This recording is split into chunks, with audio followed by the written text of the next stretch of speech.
અને જોત જોતામાં ભસ્મથી ખરડાયેલા દેહ, જટાધારી મસ્તક અને હાથમાં ચીપિયા ધારણ કરેલા આશરે 500 જેટલા દિગંબર નાગા બાવાઓની એક વિશાળ જમાત ત્યાં આવી પહોંચી. તેમણે તો મૃત્યુને પણ પાછું ધકેલી દીધું છે અને આજે તેમની ઉંમર 1000 વર્ષથી પણ વધુ છે.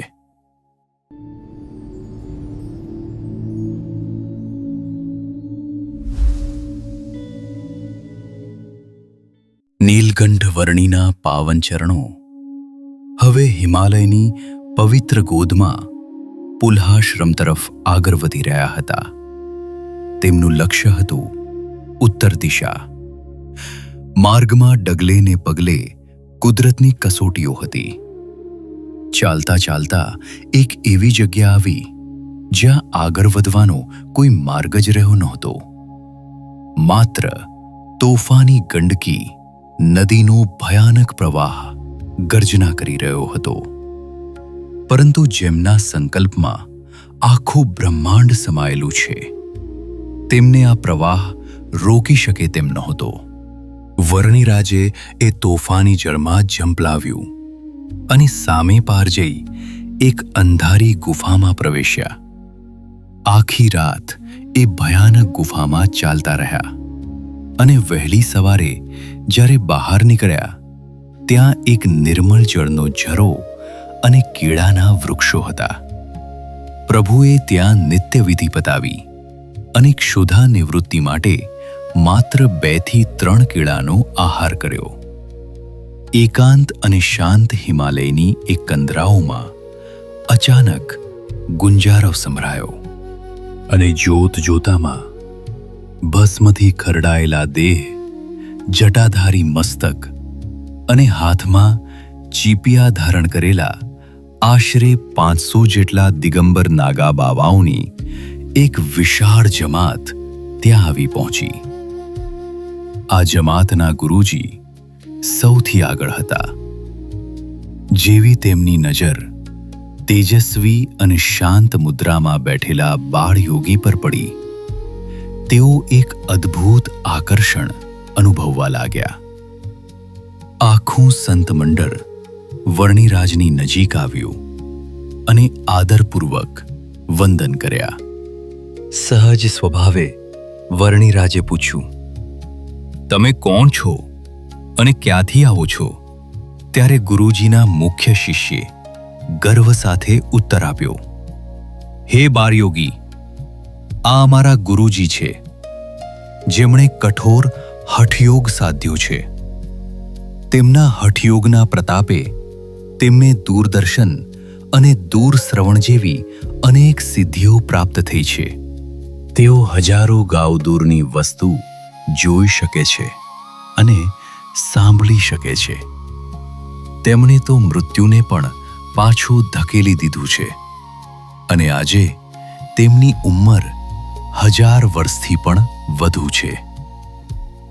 શિષ્યને એમ હતું કે આ સાંભળીને વર્ણિરાજ આશ્ચર્યચકિત થઈ જશે, પણ પ્રભુ તો તેની અલ્પ સમજણ પર મંદ મંદ હસી રહ્યા હતા.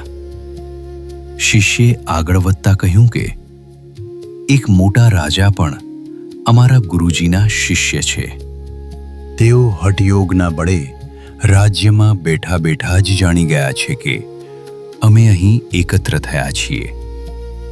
ગુરુજીને જો કે પોતાના યોગબળથી હવે સમજાઈ ગયું હતું કે તેમની સામે બેઠેલો આ કિશોર કોઈ સામાન્ય યોગી નથી, પણ સાક્ષાત પરમાત્મા છે.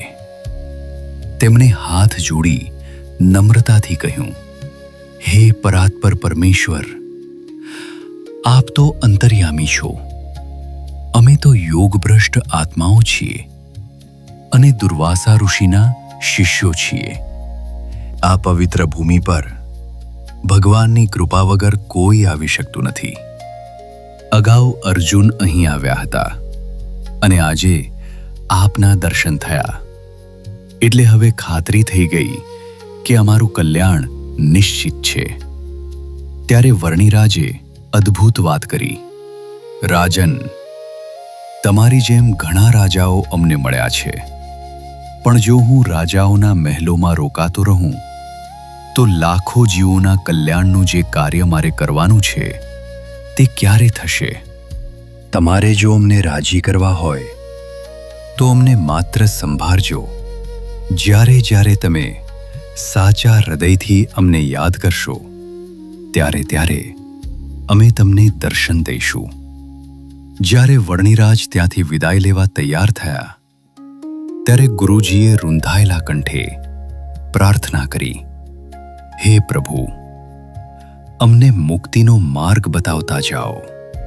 ત્યારે વર્ણિરાજે તેમને જીવનનો મોટો મંત્ર આપ્યો.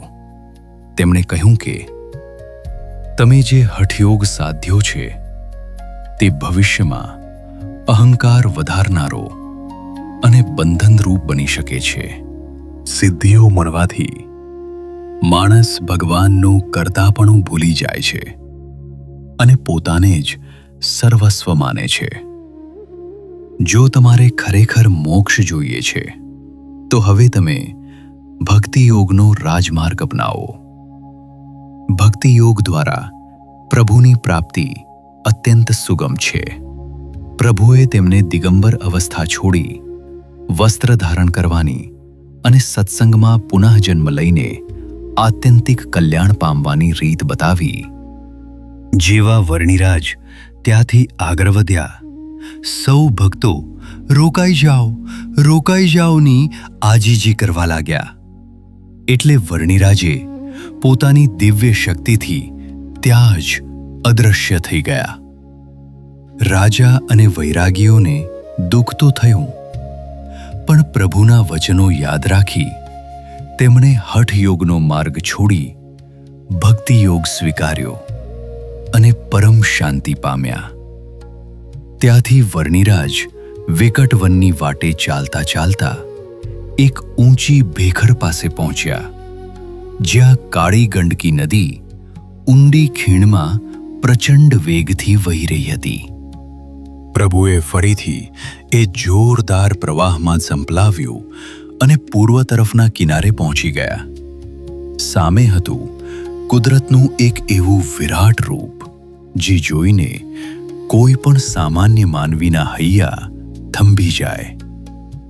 એક તરફ 23,998 ફૂટની આકાશને આંબતી ઊંચાઈ ધરાવતો કાળો પર્વત નીલગિરી, અને તેની જ બિલકુલ સામે 26,811 ફૂટની ગગનચુંબી ઊંચાઈએ બરફની ચાદર ઓઢીને ઉભેલો ધોળો પર્વત શ્વેતાગિરી. આ બંને વિરાટ પર્વતો જાણે યુગો યુગોથી પથ્થર બનીને આ પરબ્રહ્મ પરમાત્માના દર્શનની રાહ જોઈ રહ્યા હતા. આજે જ્યારે વર્ણિરાજના પાવન ચરણો ત્યાં પડ્યા ત્યારે એ નિર્જીવ પર્વતો પણ જાણે ધન્ય થઈ ગયા હોય તેમ તેમની શોભા ઓર ખીલી ઉઠી. ત્યાંથી આગળ વધવું એ કોઈ ખેલ નહોતો. પુલ્હાશ્રમ જવા માટે ભયાનક તળેટીઓમાં ઉતરવું પડતું અને ફરી પાછું આકરા ચઢાણો ચડવા પડતા.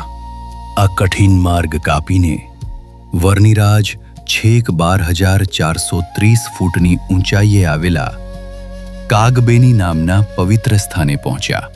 અહીંથી જ ઉત્તર દિશા તરફ કાળી ગંડકીનો પ્રવાહ વહે છે, જેને મૂળ ગંડકી નદી કહેવામાં આવે છે.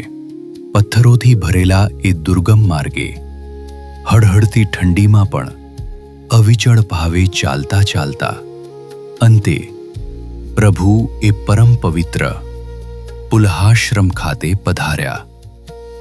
મુશળધાર વરસાદ, પહાડો પરથી પડતી બરફની શિલાઓ અને કાંટાળી ભૂમિ, આ બધું જ પ્રભુએ માત્ર એક કૌપિન ભર રહીને અને ઉઘાડા પગે સહન કર્યું.